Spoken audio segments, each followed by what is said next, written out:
Yeah, so I don't want to, like I said, I don't want to take too much of your time. I don't want to make this video super long. I just want to keep it like quick and to the point.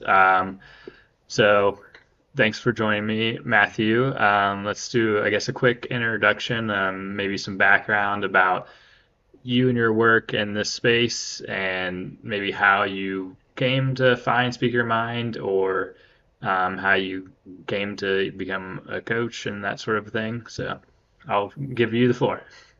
Okay, so my journey started 25 years ago, more or less. September 11th was a big thing in my life where, Mm. um, trying to connect the dots, I couldn't connect them. And it led me to say, you know what, maybe the grass is greener in another country. And Mm. so that I left the end of 2001, beginning of 2002. I was in Thailand and I spent 5 years there. And that was a paradigm shift for me. I Yeah. had started meditating before I got to Thailand, but when I got there, I really leaned into it. And there was another thing that happened. Maybe, I don't know, that within the first month I was there, I'd introduced myself to so many people. And I grew up in a suburb of Detroit. And I would tell Okay. people, oh, I grew up in a suburb of Detroit. And then it would be confusing. So I'd start telling people, oh, I grew up in Detroit. Mm. I realized at that moment, I'm like, oh, I can be anyone I want to be. No one knows me here. And I said, well, I'll just be myself. And that's when I'm like, who am I? Because I think growing up in the Yeah. US, you get pigeonholed into all these kind of identities like, this is you, this is you. And so I started this kind of inward self discovery journey. And after 5 years in Thailand, it led me to Spain. And in Thailand, I worked as a teacher. I made 600 US dollars a month. My rent was 200, and I lived happily with $400 a month. Yeah. I didn't have anyone to support, so it was beautiful. When I got to Spain, I thought I would teach, but there's a little bit more bureaucracy. And long story short, I had to choose. Like I had a job land on me that was under the table money, and it ended up working out really well. I made a whole bunch of money. I met my wife there. I met some very strong mentors there. But after 5 years, I felt like my time there was over as well. And so, choosing love over money, I came back to America, the continent, and my wife, who's Colombian, Mm. and I settled here in Costa Rica, and we live, a half mile from the beach, Yeah. and it's a surfing beach, so there's surf all year. And the reason is because doing the journey of self discovery, I realized what was important to me. And what was important to me was physical and mental health. And this was a place where the sun shines and the water's warm and there's always surf. So you're always active. It's a very active outside lifestyle. Mm. And what this has done is made my body healthy as well as my mind. And the journey has gone on. Like it's been refined over the years with things like breath work and meditation and nutrition and sleep. I have a very, very ingrained morning routine where everything's in place and everything is has a purpose, and it's all cleansing and getting ready for the day. Things like gratitude, things like tongue scraping, oil pulling, stuff like this. um, and I think it was the pandemic really where I saw men really struggle. I'd been a feminist my whole life. And Mm. so all of a sudden I saw how men were struggling, and I saw the reaction of the feminine with the masculine. And something happened in me where I said, I want to help men. And I'm like, how do I do that? And that's when coaching came up. I never knew what coaching was. I've heard of men's groups before, but I've never really investigated them. And so those kind of went hand in hand. I started a men's group here. Mm. And what I did is I went around and I spoke to all, I'd been here for over 10 years. So I had, groups of friends. So I spoke to all these people who are kind of living in their higher self. And I said, look, I want to get a group together, and so we got a bunch of people. It started with like 15. It's down to at this point 10, which is 10 is a lot for space to hold. But we sit Yeah. around the fire in the back of my place, under the stars, under the mango tree, and we commune as men did for tens of thousands, possibly hundreds of thousands of years. Sit around the Mm. fire, talk, and hold the space, right? Men's groups has shown me the importance of this male camaraderie that's been cut off since the Industrial Revolution. So history Mm. will say that Humans are 200,000 years old. Other historians will say 50,000 years. Let's just err on the side of caution and say we're 50,000 years old. Well, men have been sitting around the fire for 48,800 years. And so getting back to that, I feel like gets us back to who we really are and what we really are as men, because men are struggling to figure out exactly what their role as the masculine is, especially in the relationship space. And that's where I do a lot of my coaching. Um, but the men's groups are a way for me to lead towards initiations. So initiation used to be something that was ubiquitous. Worldwide, every tribe would give male initiations. Um, for instance, the word adolescence in English was invented in 1900 by a guy named Charles Hall. So before adolescence, there was a line between childhood and adulthood. And that line was the initiation. Initiations are separation. So you get separated from the normal, you get ripped out of the feminine and ripped out of the home and taken to the wilderness. Hmm. And you're eating different stuff, you're sleeping in a different place, there's different challenges. So that separation really brings out who you are. And through that process, you go through ordeal. So you have separation, ordeal, and integration. Through the ordeal is where you find your strengths and your weaknesses. And then the integration is when you take that strength and weakness back to the community. Integration, or I'm sorry, initiation was not for the person, it was for the community. You wanted people who could contribute to the community. Everyone, they say, has a gift, but we don't get taught our gifts. The initiation is a way to show you your gift. And then the integration through mentoring is a way to share your gift with the community. So the closest thing that I feel right now, or in the buildup of getting more initiations, is men's groups. Yeah. Hmm. Okay. That was that was good. Let's see. I mean, you kind of already touched on your passion for helping men. And I know that Mario has mentioned this to me through you, but he's talked about how you believe that all men should be in a men's group, regardless of if they're struggling or if their mental health is poor or something of that. But talk about maybe the positive effects of being in a men's group specifically. So I think men understand men, and that what they say is that men need time alone, men need time in nature, and men need time in depth with other men. Hmm. And the depth is where the growth happens, right? And so being in group with other men is a way for you to kind of see your blind spots, as well as it's a way for you to connect with other men. We're living in an age where men don't have friends anymore, Yeah. and it's getting to a point where many men are isolated and alone. And because of the alone, they're lonely.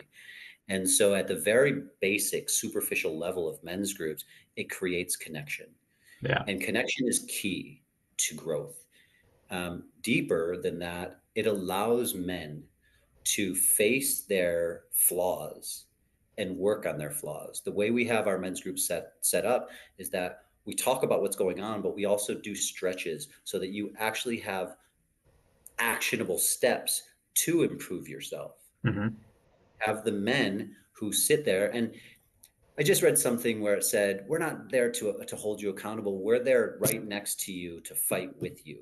There's no more intimate group than a group that fights together. And so that's Yeah. kind of what the men's group is. It's like you find your tribe and you protect each other, and you protect each other from each other. You shine the light and the mirror on each other so that you can see, like, oh, this is where I'm coming up short. And what you also find is you find many of the struggles, many of the problems, many of the men have together. And so they see this like, oh, I'm not going through this myself. Like you're Yeah. going through this too, and you're going through this. And so you Uh, see this general, like, what's the phrase, all boats rise at high tide or whatever. I forget yeah. what it is. All tides And so, right. All high tides rise all boats, or however you say that. yeah, Um, something like that, right?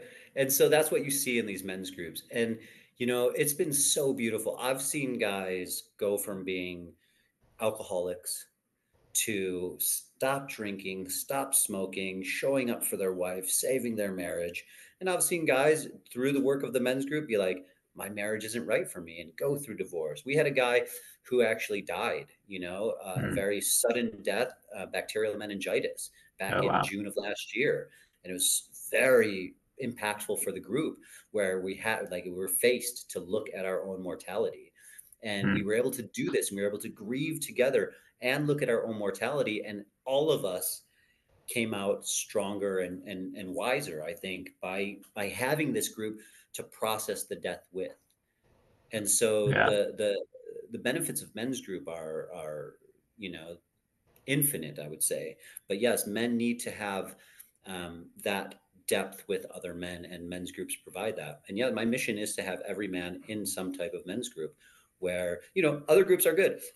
Co-ed groups are amazing, and Mm. I'm not saying that you shouldn't do that, but you should make a special intention to have group with other men. Yeah, I mean, I just from my little experience, I just had my first meeting with you, and you were leading our group on Tuesday, and um, yeah, I wasn't sure exactly what to expect, but there was something like pretty powerful about just random people from literally across the country, and you are outside the country, obviously, but coming together, never met before, never talked, and to come together in a specific set time to talk about things. Um, and there's something very unique about that experience. I am lucky to say that I have a great support system and have many friends, and I've never had trouble making friends. But there is a difference many times when I hang out with my friends, and now I'm going to do this later when we go watch basketball, but it's guy time and you're just hanging out being guys, maybe having a drink or whatever, and it's very casual and there's no depth there. It's very surface level stuff, but it's different to say, okay, we're going to take this time out of our week or month or whatever, and we're going to talk about real stuff. And the people in the group that we met on Tuesday, there was common themes of divorce or relationship issues with their partners.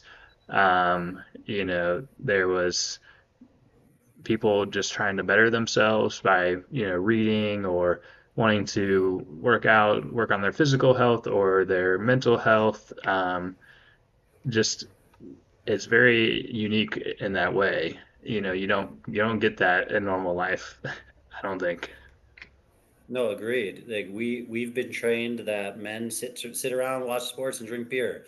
And then Exactly. my wife would ask me, she's like, "Oh, what'd you guys do?" "Oh, nothing. We watched the game." "Oh, what'd you Exactly. guys talk about?" And you're like, "What did we talk about?" "Well, we Nothing. talked about the game and other sports." And Yeah. and now I'm really tired, and I wake up and I don't even feel good.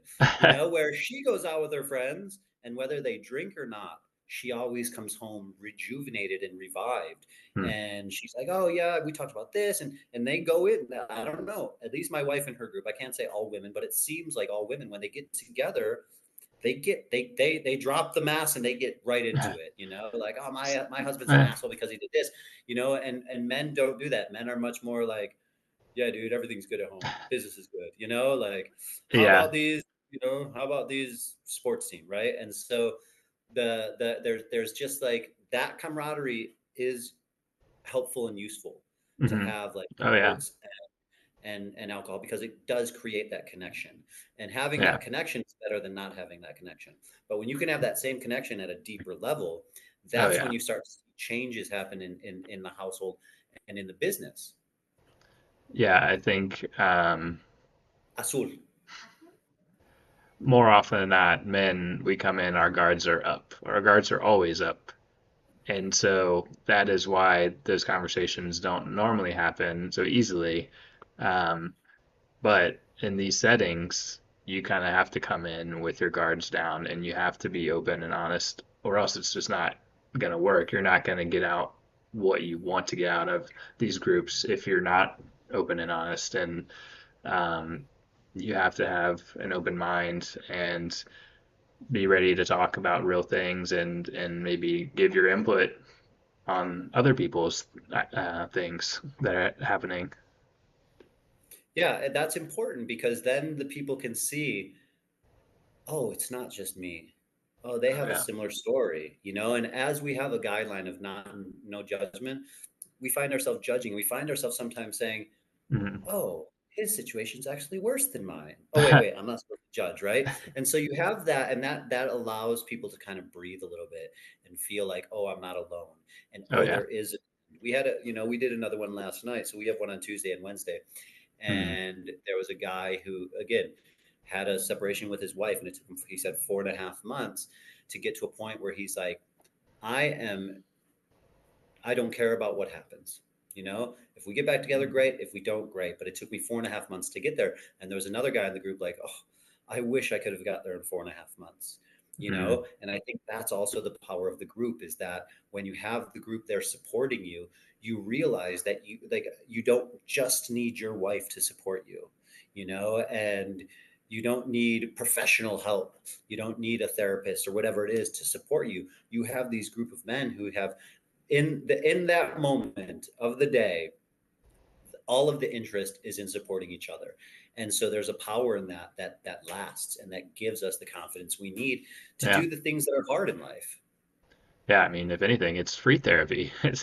It's a different kind of therapy, of course, but it's, I mean, in this day and age where it can be hard for people to get the help that they need, whether that be financial reasons or, insurance is difficult to work through, finding a therapist, those sorts of things. Like there are resources out there, but sometimes it can be hard, um, to make that happen or to make that leap for some men potentially. But maybe this setting is more welcoming, is an easier barrier of entry.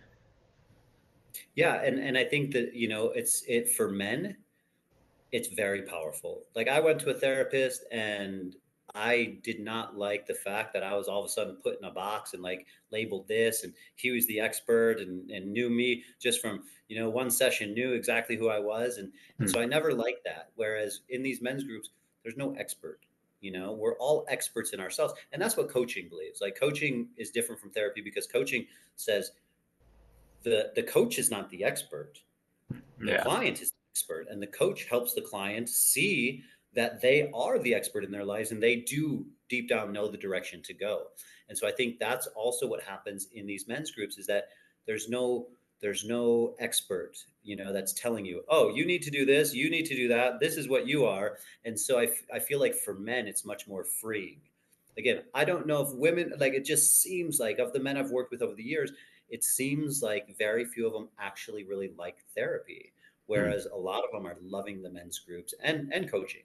But the men's groups are a lot more accessible because they are free. And Yeah. that's the whole idea, is it takes that money factor out of it as well.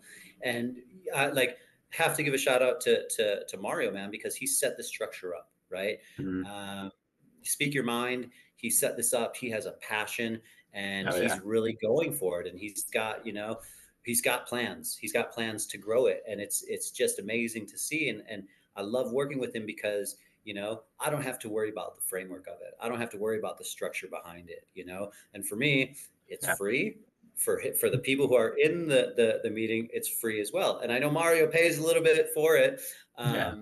but we work on donations and things like that. And so, but huge shout out to him because he has the vision. And so just being able to help him with the actual meetings, I think it's an honor. Yeah.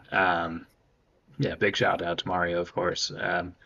He's been a friend of mine for a long time, and he's kind of been doing his thing out west, and then he kind of called upon me, asked if I would be willing to help out, do some volunteer stuff to kind of help bring the movement to Ohio. And I mean, it's kind of funny that even though we're focusing on bringing it to Ohio, it's already across the country. Like I mentioned earlier, these people are finding our sessions, I think, just on Meetup or whatever, and they're from Louisiana, Jersey, Chicago, Indiana, etc. So hopefully we can keep growing our web and be, you know, all over. And the hardest part about that is finding group leaders as we expand. And so, um, obviously, you're a great group leader. Mario, I think, is leading a group on Tuesdays, alternately from your group. So, hopefully we can find some people that are interested that maybe want to lead their own groups. Who knows? Maybe one day I'll do that. I think I need my own experience a little bit first in the groups before I could ever do that. Feel comfortable doing that. But to that point, what would you say are some good qualities for someone who would want to lead a group? I think first and foremost, they have to be doing the work. If Hmm. you're not doing the work, it's really hard to hold space for people who are doing the work. Yeah. And if you're not doing the work, it's really hard to kind of um, yeah, just not advise, not guide, but just lead, right? Because if you're telling people, "Oh, you should do this," and you've not done it, it doesn't ring as authentic. Hmm. So I think first and foremost, it's people who are doing the deep work, who have looked into themselves and have started the healing process. You know, the healing never is finished. There's Yeah. levels of healing, right? So I think but having started on the process, I think is the first and most important one.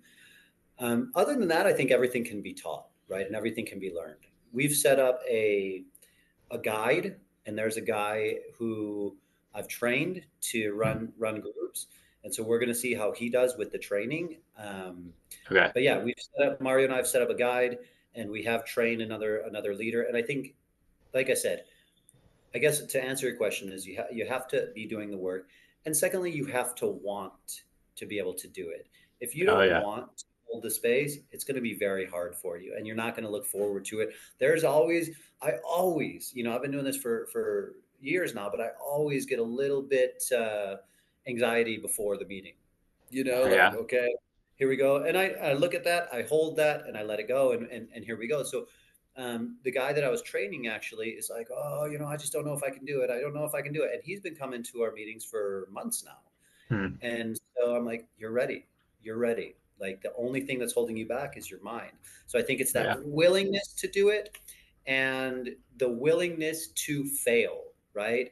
It's like when you learn a language, when you learn a foreign language, people get to a certain level where they can say just enough to survive.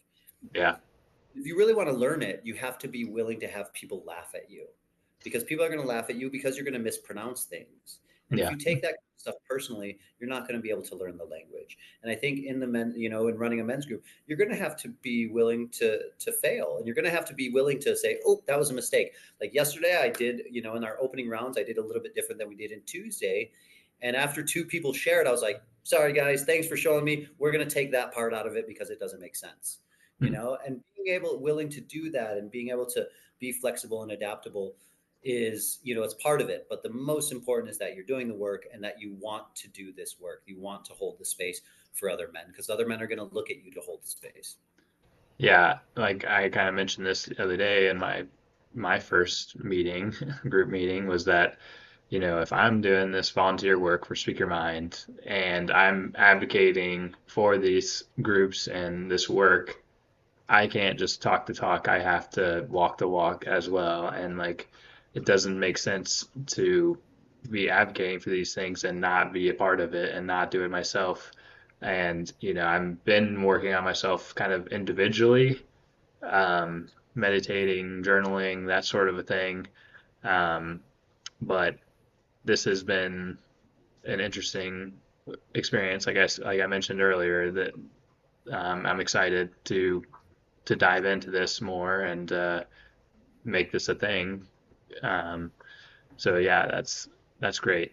Um, It's just something on that, like yeah. self development will only get you so far, right? Hmm. When you can, and you do have to do self development first. You do have to look within one first, but then Yeah. you get to a point where you're like, I'm really plateaued, or I'm at like I need something else, and that's where it gets into kind of group Hmm. development, and that's where I feel like men's groups are like, yes, you have to kind of do the work first. You can't just come in that you can come in and just kind of wing it, but it's nice to be able to do that self development first, so then you can get into group development.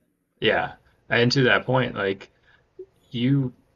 just seeking out the group itself, I feel like, and being willing to join the group and be a participate, that is part of the work alone. That just realization of like, I need something more, I need something different. Like to our group the other night, there was some guys who they were looking for that type of thing, and they luckily found us.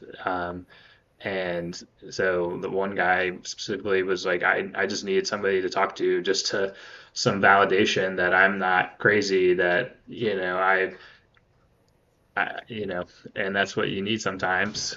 So I think that's a good point. Yeah, for sure.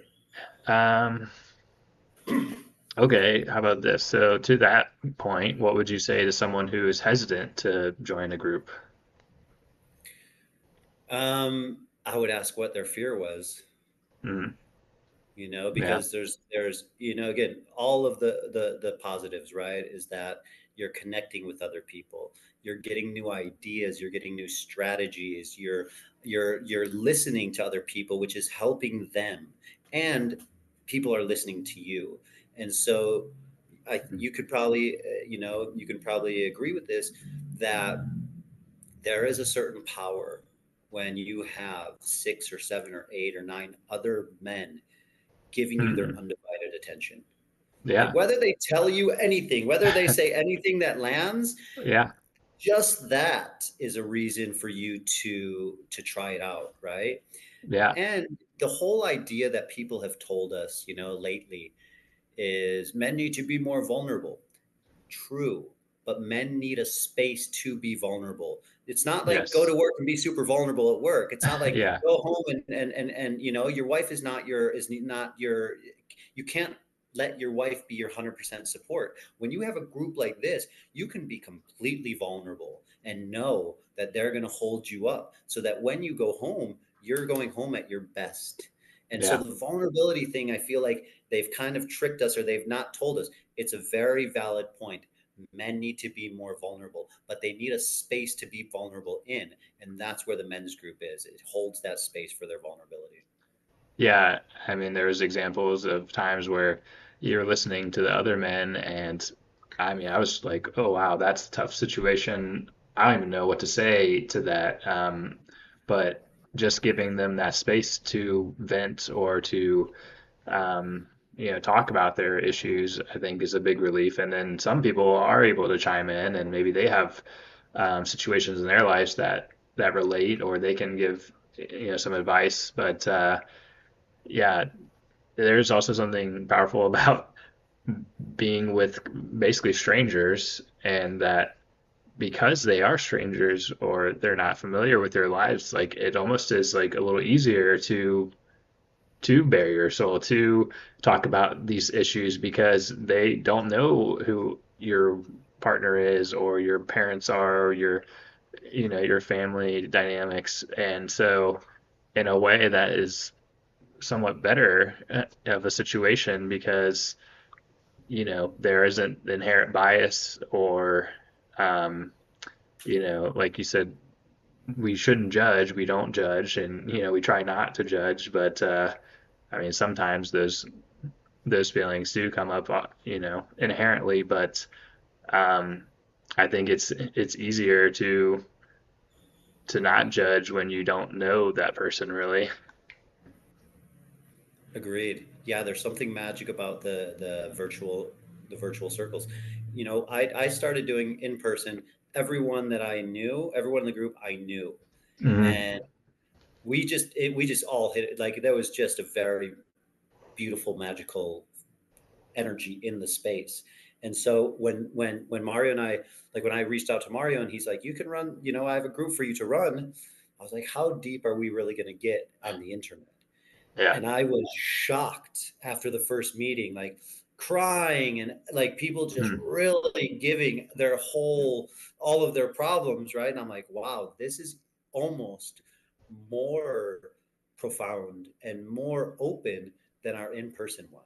And I was shocked at it, and pleasantly shocked, because it just gets deeper and deeper. Because what happens now is that with the groups, and this is why, like what you're right, that we're going to need more group leaders. With the groups, you get to a certain size and you kind of want to close it, because everyone knows each other now. And sometimes when you get one guy that doesn't know each other, like last night we had two guys in that didn't know each other, and the other seven have all known each other.